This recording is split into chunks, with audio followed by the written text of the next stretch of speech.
આજની ધર્મકથા. પ્રણામ. ધર્મકથાનો એક નવો અધ્યાય આજથી શરૂ કરવો છે. અત્યાર સુધી આપણે જે પણ ધર્મકથાઓ જોઈ, આશરે લગભગ આ 500ની આસપાસની ધર્મકથા હશે.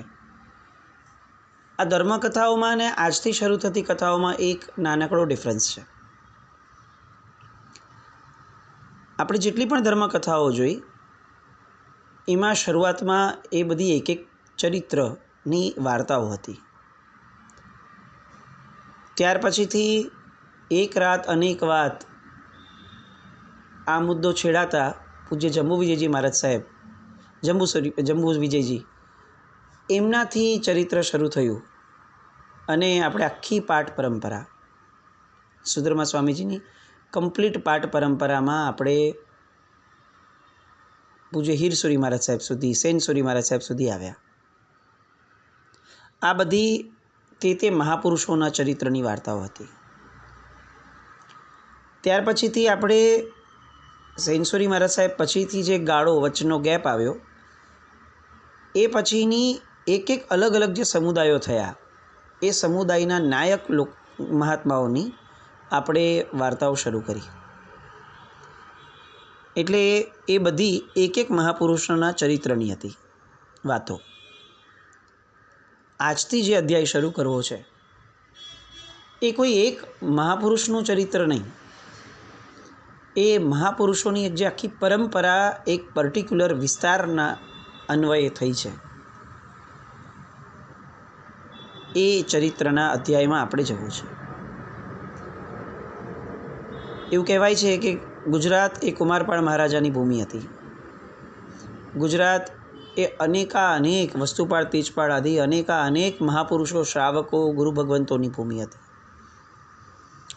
પણ એક પ્રદેશ એવો કે જે પ્રદેશની વાતો બહુ જ પ્રાચીન એટલે કદાચ એમ કહીએ કે ભરત મહારાજા હતા, ઋષભદેવ ભગવાનના પુત્ર. એ ભરત મહારાજાએ પ્રથમ ચક્રવર્તી થયા અને પ્રથમ ચક્રવર્તી થવા સમયે ચક્રરત્નની પ્રાપ્તિ માટે એમણે અનેક પ્રદેશો જીતવા પડ્યા, 6 ખંડના. એમાંના એક પ્રદેશનું નામ છેક ભરત મહારાજાના ઇતિહાસમાં લેવાય એવો આ પ્રદેશ. એટલે હવે એની પ્રાચીનતા તો આપણે વિચારવી જ રહી, કમસે કમ 1 કોડાકોડી સાગરોપમથી વધારે. આવો આ પ્રદેશ. અને એ પ્રદેશની ભૌગોલિક સ્થિતિ એવી કે વચ્ચે હજારો લાખો વર્ષો સુધી એ પ્રદેશ લગભગ લોકોથી, સામાન્ય જનમાનસથી, ગુજરાતથી કનેક્ટેડ ઓછો રહ્યો. કેટલીક વિકટ પરિસ્થિતિઓ, કેટલીક આબોહવા, કેટલુંક બીજું પરિબળ આગળ આવશે આપણે જોવામાં. પણ આ પ્રદેશને સામાન્ય લોકો સાથે, આપણા જનરલ ફ્લો સાથેનો કનેક્શનનો ભાવ ઓછો રહ્યો. અને તેમ છતાં એક પર્ટિક્યુલર વ્યક્તિ અને એ વ્યક્તિના આશ્રયે ઊભી થયેલી એક આખી પરંપરા, એ પરંપરાના કારણે આ પ્રદેશ ઉજ્જળમાંથી ઉજ્જવળ બન્યો. અને એવો તે ઉજ્જવળ બન્યો કે હવે તો સેંકડો રત્નો આ પ્રદેશમાંથી નીકળવાના શરૂ થયા. મનુષ્ય ભવની દુર્લભતાના, સફળતાના અને મનુષ્ય ભવને સાર્થક કરવાના જે વ્યક્તિઓએ કોડ કર્યા હોય, આવા અનેક વ્યક્તિઓ, રત્નો જેને કહી શકાય, એ હવે આ ભૂમિમાંથી નિષ્પન્ન થવાના શરૂ થયા. આ ભૂમિ કઈ અને આ ઉપકારીઓ કયા, બસ એ વાતમાં હવે આપણે એનું મંગલ આચરણ હવે શરૂ કરીએ. આપણે ત્યાં એક શ્લોક બહુ જ પ્રસિદ્ધ છે. મંગલમ ભગવાન વીરો, મંગલમ ગૌતમ પ્રભુ, મંગલમ સ્થૂલ ભદ્રાદ્યા, જૈન ધર્મોસ્તુ મંગલમ. કોઈ પણ શુભ કાર્યની શરૂઆત, કોઈ પણ માંગલિકની શરૂઆત, કોઈ પણ પ્રવચન આદિ શુભ યોગોની શરૂઆત, એમાં આ શ્લોક બોલાય. કારણ કે આપણે ત્યાં ઉત્તમ પુરુષોના નામનું માંગલિક જે છે એને અતિશય આવશ્યક ગણ્યું છે કોઈ પણ વસ્તુના પ્રારંભમાં. દિગંબર પરંપરામાં પણ આવો એક શ્લોક પ્રસિદ્ધ છે. મંગલમ ભગવાન વીરો, મંગલમ ગૌતમો ગણી, મંગલમ કુંદ કુંદાધ્યા, જૈન ધર્મોસ્તુ મંગલમ. કુંદ સુરી મહારાજ સાહેબ દરેક પોતાની પરંપરા, પોતાના આમનઈ, પોતાની વડીલોની, ઉપકારીઓની યાદી, એ બધાના આધારે આવા કંઈક ને કંઈક શ્લોકો માંગલિક તરીકે લેતા હોય. વૈદિક પરંપરાની અંદરમાં પણ એક શ્લોક છે, મંગલમ ભગવાન વિષ્ણુ, મંગલમ ગરુડ ધ્વજ, મંગલમ શ્રી મુકુંદશ્ચ, મંગલાયતનમ હરિ. આ રીતે અનેક સંપ્રદાય, ધર્મો જે ગણો, હજી આગળ વધતા તેરાપંથી એ પરંપરાની અંદર પણ આવી જ એક મંગલધારાનો શ્લોક છે. મંગલમ મતિમાન ભિક્ષુ, મંગલમ ભારમલ્લક, મંગલમ શ્રી જયાચાર્ય, તેરાપંથોસ્તુ મંગલમ. કંઈક મંગલમ તુલસી ગણી બી લખતા હોય છે. પણ અલ્ટિમેટલી દરેક જગ્યાઓએ પોતપોતાના ઉપકારી અને ઉત્તમ પુરુષોની જે પરંપરા થઈ, એમને મંગલ સ્વરૂપે યાદ કરવાની એક સરસ મજાની સિસ્ટમ. આપણે પણ ઘરથી બહાર નીકળતા હોઈએ તો આપણને તરત વડીલો તરફથી કહેવામાં આવે કે નવકાર ગણીને જજો. કોઈ સારું કામ કરતા હોય તો કોઈ તરત એમ કહે છે કે નવકાર ગણીને કરજો. કારણ કે પંચપરમેષ્ઠી પરમાત્માના એમાં નામસ્મરણ છે. એમાં કોઈ કદાચ વ્યક્તિનું નામ નથી, તત્વનું નામ છે, કે જે તત્વના અન્વયે કરોડો, અબજો, અસંખ્ય, અનંત આત્માઓ થઈ ગયા. અને એ બધાને યાદ કરી અને આપણે મંગળ આચરણ શરૂ કરીએ. આવો જ એક સરસ મજાનો મધુરો શ્લોક કે જે ઘણીવાર આપણા કાનની અંદર ક્યાંક ને ક્યાંક પ્રવેશ્યો જ હશે. આપણામાંના બહુ ઓછા વ્યક્તિઓ હશે કે જેના કાનની અંદર આવો કોઈ શ્લોક કાનના કર્ણપટલ સાથે અથડાયો નહીં હોય. મંગલમ પદ્મજીતાધ્યા, મંગલમ કનકો ગુરુ, મંગલમ સૂરિદેવેન્દ્ર, કલાપૂર્ણોસ્તુ મંગલમ. એક આખી ઉજ્જવળ પરંપરા. વાત છે કચ્છના વાગડ દેશની. ભરત મહારાજાના સમયથી જે કચ્છ દેશ અતિ અતિ અતિ ઉજ્જવળ પરંપરાનો રહ્યો છે, એટલી હદ સુધી રહ્યું છે કે એ કચ્છ દેશને જીતવા માટે ભરત મહારાજાએ જે પ્રયત્નો કર્યા હતા એનો ઉલ્લેખ પણ આવે. એ કચ્છ દેશ એ સમયે જે સમૃદ્ધ હતો એનો ઉલ્લેખ પણ ભરત મહારાજાના ચરિત્રમાં આવે. આટલી પ્રાચીનતા ધરાવતો આ ક્ષેત્ર. કાળક્રમે આ પ્રાચીનતાને ક્યાંક ને ક્યાંક આછે પાતળે અંશે ધક્કો લાગતો ગયો. ચડતી અને પડતી એ કુદરતનો ક્રમ છે. કોઈ વસ્તુ કાયમ ચડતીમાં નથી રહેતી ને કાયમ પડતીમાં નથી રહેતી. અનેક અનેક અનેક હજારો, લાખો, કરોડો વર્ષ ગયા. વાત આવી છેક વિક્રમની 14મી કે 15મી સદીની, એટલે આજથી લગભગ 600-700 વર્ષ પહેલાંની.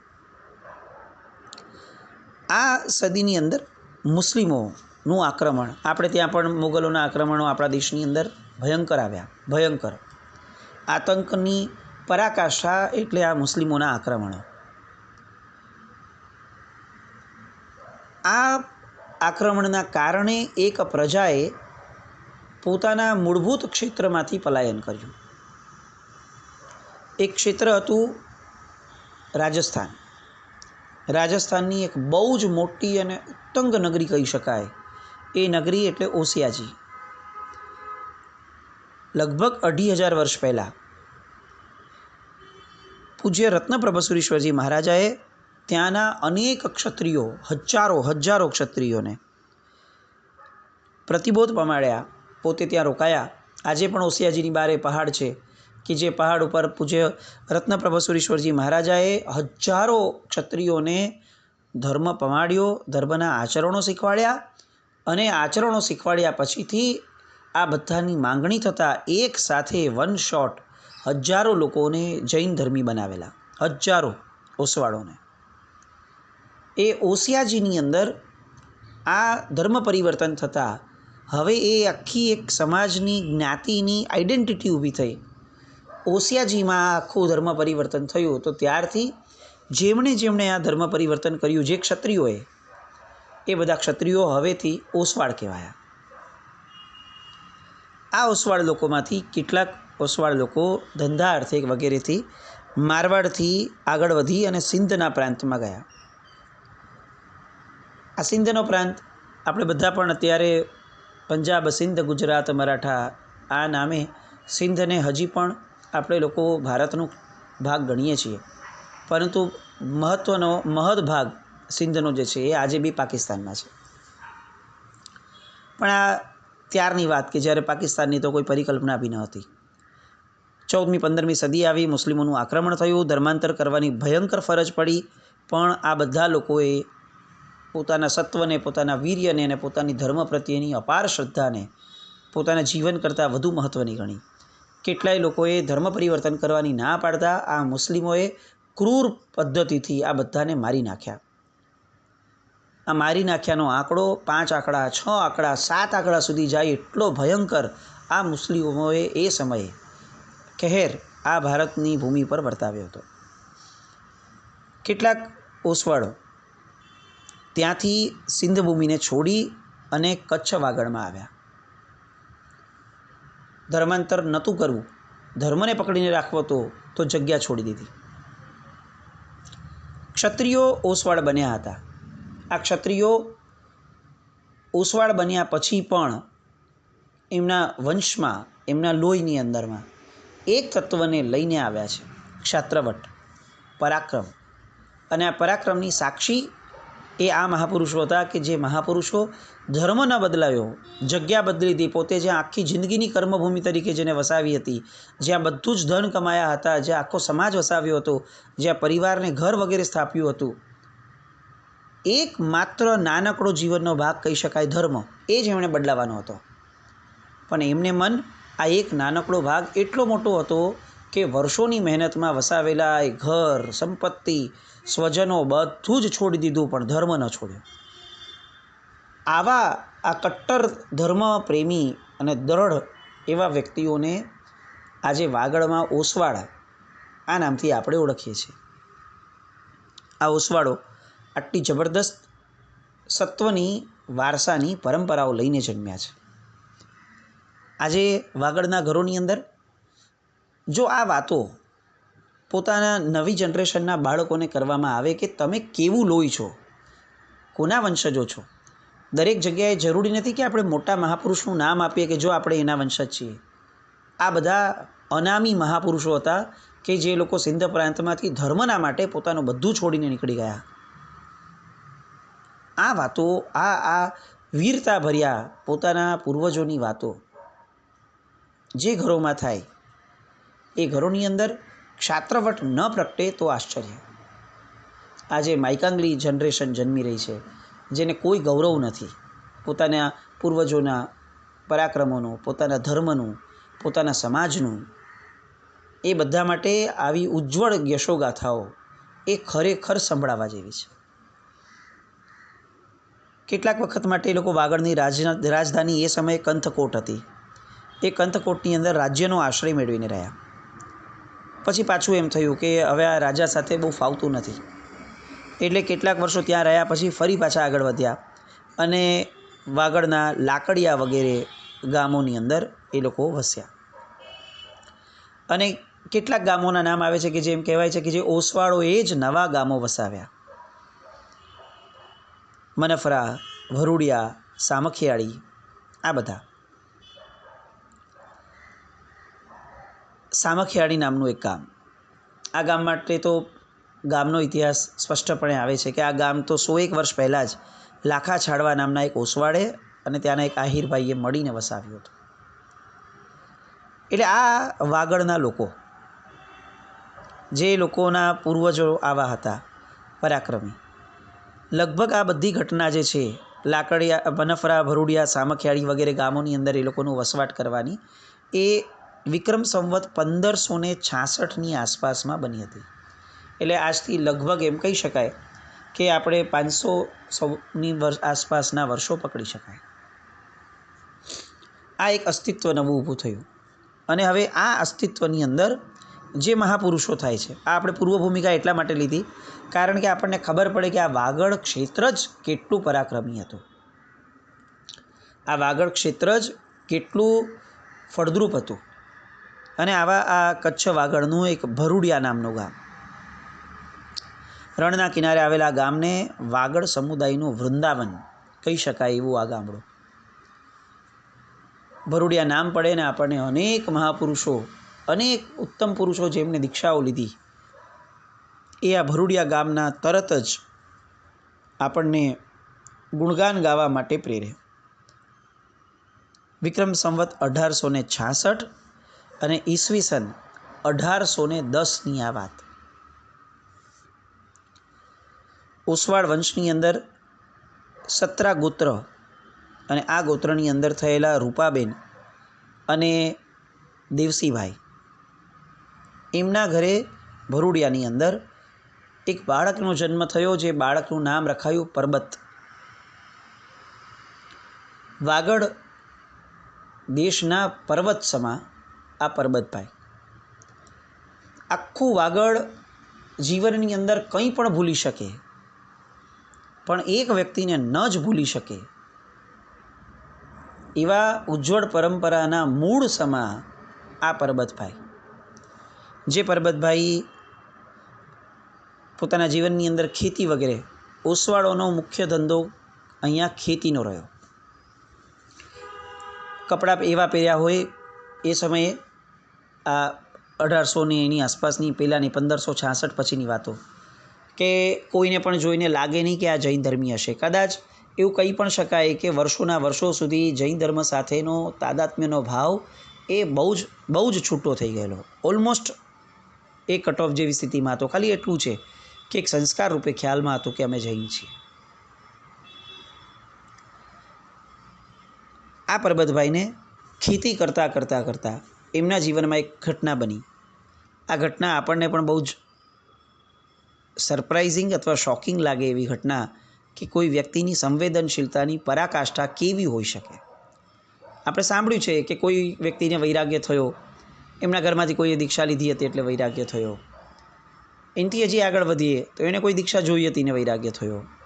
એનાથી પણ આગળ વધીએ અને આગળ જતાં ક્યાંક એવા બી વ્યક્તિઓ મળે કે જેણે કોઈકના મૃત્યુને જોયું, કોઈ સ્વજનના, અતિ પ્રિય વ્યક્તિના, અને એને એમ થયું કે ઓહો, આ વ્યક્તિ મૃત્યુ પામ્યો, હવે મારાથી આ સંસારમાં ન રહેવાય, સંસાર કેવો ભયંકર છે, આવી રીતે સ્વજનોથી છૂટા પડી જવાનું. અને એમણે દીક્ષા લીધી.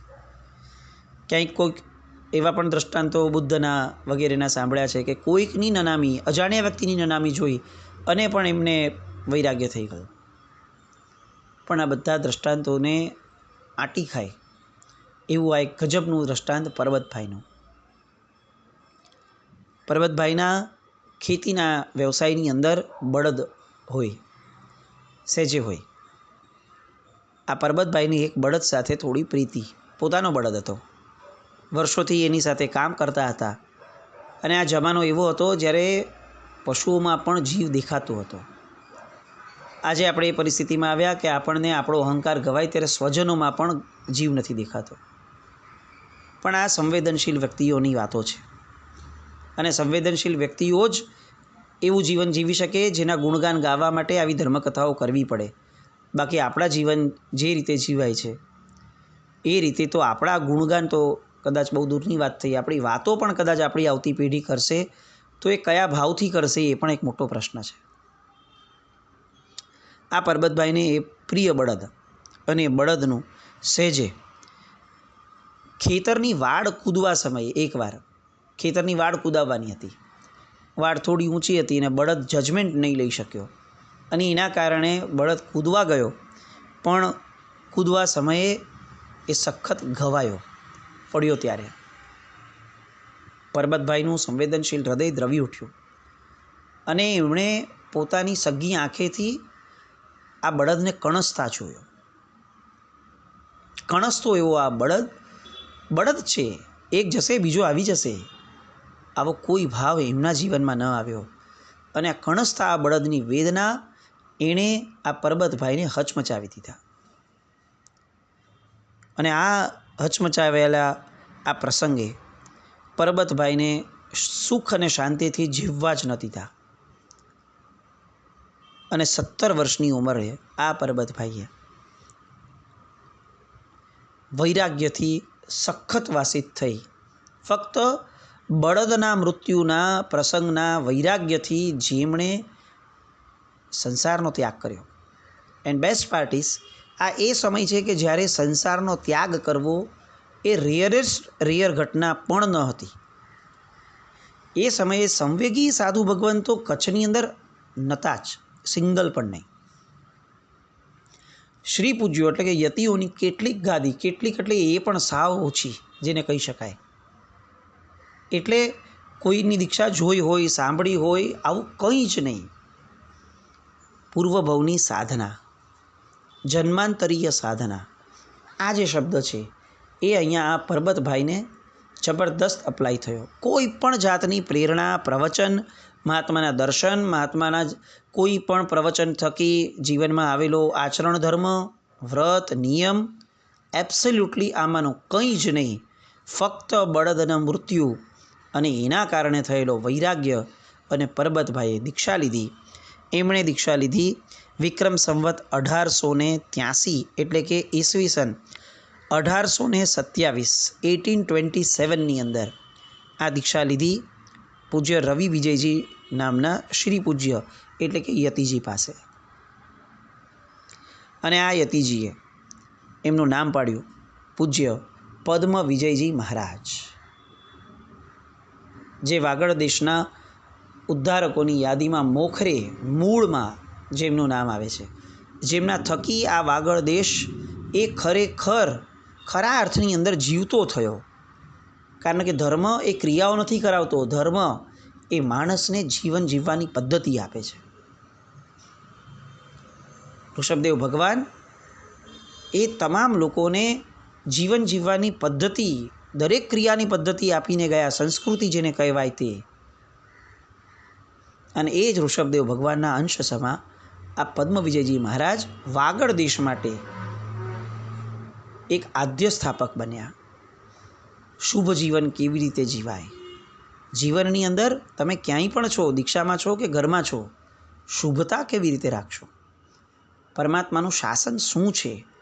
આ જે ઓસવાળો આટલો ભોગ આપીને આવ્યા, એ ઓસવાળોના ધર્મ માટેના ભોગની જ્યોતને, મશાલને જેમણે જીવતી, જાગતી ને ઝળહળતી રાખી, એવા પદ્મ વિજયજી મહારાજ, એમના જીવનના અનેક પ્રસંગો અને એમના પછીથી થયેલી આખી પરંપરાની બધી વાતો, એ અધ્યાયને આપણે આજથી શરૂ કર્યો છે.